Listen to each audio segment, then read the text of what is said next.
Look at all that wood grain.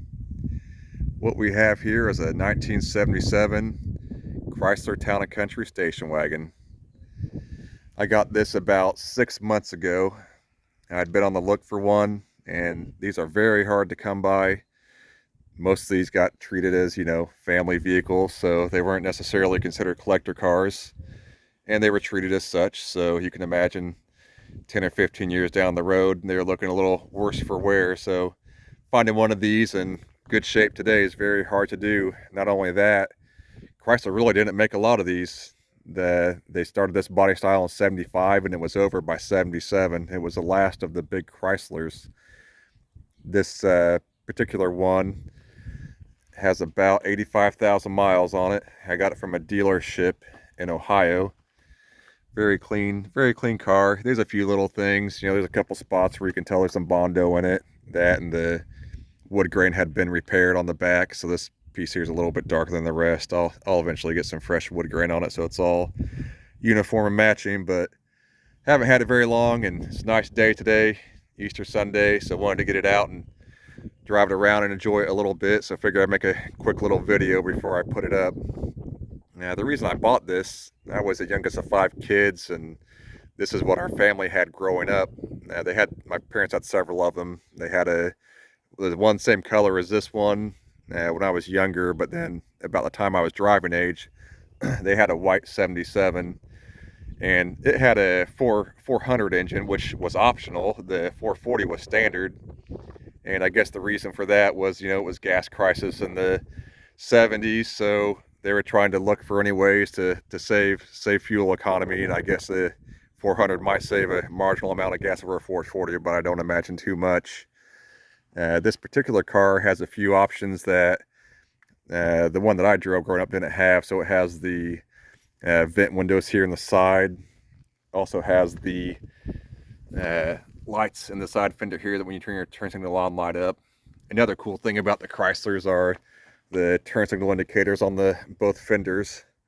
So when your turn signals are on, you can see them up here as well, so you don't forget to turn them off. A few other options this one has is it has not only the tilt but the telescoping steering wheel, so you flip this switch here and out your steering wheel can come anywhere you want it, and then lock it back in. Same with the tilt. So this thing has 85,000 miles on it, so definitely a very clean survivor. Has the optional power antenna, which is kind of cool, and it still works. Fire this thing up so you guys can hear this wonderful Chrysler 440 and the sweet sound of a Chrysler starter.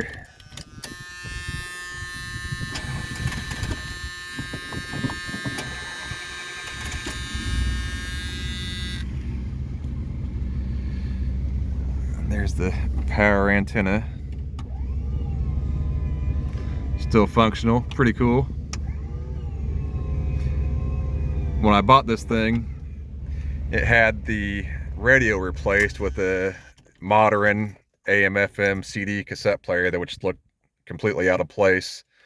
And with eBay, how you can find everything on there, sure enough, there was a new old stock in the box RCA 8-track, which was available for people to buy that didn't get the 8-track factory but wanted to upgrade their car. So this is exactly like what would have came in the car. The only discernible difference is the fact that it has the RCA logo there. I'll show you on the brochure here in a minute what the original one would have looked like, but everything's the same except for that. It was missing the little one of the chrome knobs, so I need to try to find one of those off another radio at some point. But I just had to have that working 8-track radio, so it's all authentic. This one also had the original floor mats, which I was super excited about because it would have been probably just about impossible to find. So the driver's side one has a little bit of wear, but it's still there. Also has the optional, which is funny to think about, the optional right side rear view mirror. Little remote here to control and move it. And of course, being a car from the 70s, you got ashtrays, cigarette lighters throughout, Got some in the back here in both the doors for your passengers. And of course, you can't forget about the kids in the rear in case they need to light up. I suppose you could have some adults back here, but just found it funny that there's also an ashtray all the way in the back. Being that these were a family vehicle, these also had to kind of function as a, you know, almost like a pickup truck for many people as well. So all 3 seats would fold down on the back, and these things are so big you can fit full 4x8 sheets of plywood. Then it also has the rear tailgate. You can open it just like a pickup truck as well and lay that down flat. So that works out good for getting your cargo and lumber and all that in the back of it as well.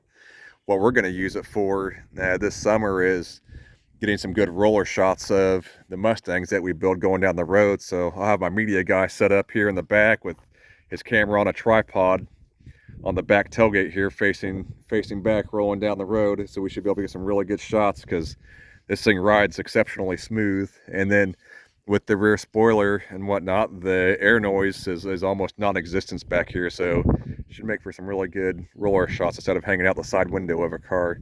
So excited to see how that turns out. And with eBay, of course, you can get everything. Even got a little scale model of it and got the brochures. So I was able to get not only the regular dealer brochure that you would have got for $77, which has all the wonderful Chryslers in it, including the wagon. This looks to be basically like the one I got right here, same color and everything. Like I said, there's the 8-track that would have came with factory, which looks the same aside from doesn't have the RCA logo in it, but other than that, it's the same deal. I don't have the sunroof. That would have been cool. I don't know if the wagons might not have even ever had that as an option. That might have just been the sedans. Also, the optional auto temp air conditioning. I don't have that. I just have the regular hot and cold style. But like I said, I was able to find the actual dealer literature, which there's the same picture there. But boy, it has all the options you would have been able to get on it listed out. It's a little windy out here. It's kind of hard to do without the pages flying away. I need to get this in a binder really, but here's all that. And there's the 2 different HVAC systems. I've got the lower one there. But other than that, this carpet is pretty well optioned up. The only other option, mine does have the rear defrost, but the only other option I would have wanted, this one doesn't have, was the trailer hitch, because that's a lot of memories of my dad hooking up to the trailer with this thing and towing a trailer to go to the dump or go get some mulch or any number of things. He was always towing with it. So I need to try and find a factory hitch. That's probably going to be about next to impossible because they were a pretty big involved hitch, but we're probably going to have to end up fabricating one because I want to duplicate like the factory one instead of just a little bumper hitch. But yeah, there it is. You can see the seats all folded down, so just tons of room there. Definitely got room for the 4x8s. Oh yeah, so there's the 2 hitch options, the light trailer package and then the heavy trailer package. I definitely want to try to find one of those heavy trailer towing packages. If not, we want to try to fabricate and make one. But I'm super excited to find that literature. That stuff is getting harder to come by. Pop the hood here and show you guys the wonderful big 440 Chrysler engine. Like I said, the engine was standard with the 440. The 400 was an option. The one that I drove growing up, that's what it had, was the 400, and I can't really tell much of a power difference. They're both pretty pitiful, to be quite honest. I mean, I think the 440 was only rated at like 195 horsepower, so I'm not even sure what the 400 was. Probably not much less, but a little bit less. And another way they were trying to save fuel economy in the 70s, they had what they called the lean burn system, which this car would have had. But like most early ECU stuff, it was very primitive, archaic, and didn't work very well. This one has been swapped to a traditional carburetor, distributor, and ignition system to get rid of that, which most of them had been at that point. This car still has the original AC. It does not work. I need to get it recharged, but before I do that, I want to go through the AC compressor, reseal it, make sure it's all good to go before I just start throwing Freon in it. But the car's really solid and clean. About the only thing I want to do is get the the wood grain redone, get the AC going, and just a couple little odds and ends. I want to get a fresh set of matching tires. There's 2 different brands on the front and the back, but like I said, everything's there. Very clean, beautiful car. Super lucky to have it. A lot of these cars, you know, they didn't survive much past the 80s. These were people's family vehicles, so they weren't treated as collector cars, so they weren't really, once they got 10 to 15 years on, they were really starting to show their age. And not only that, big heavy car like this, these were great in the demolition derby, so that's the fate a lot of them met, unfortunately. So I was super lucky to find this fine specimen and gonna enjoy it.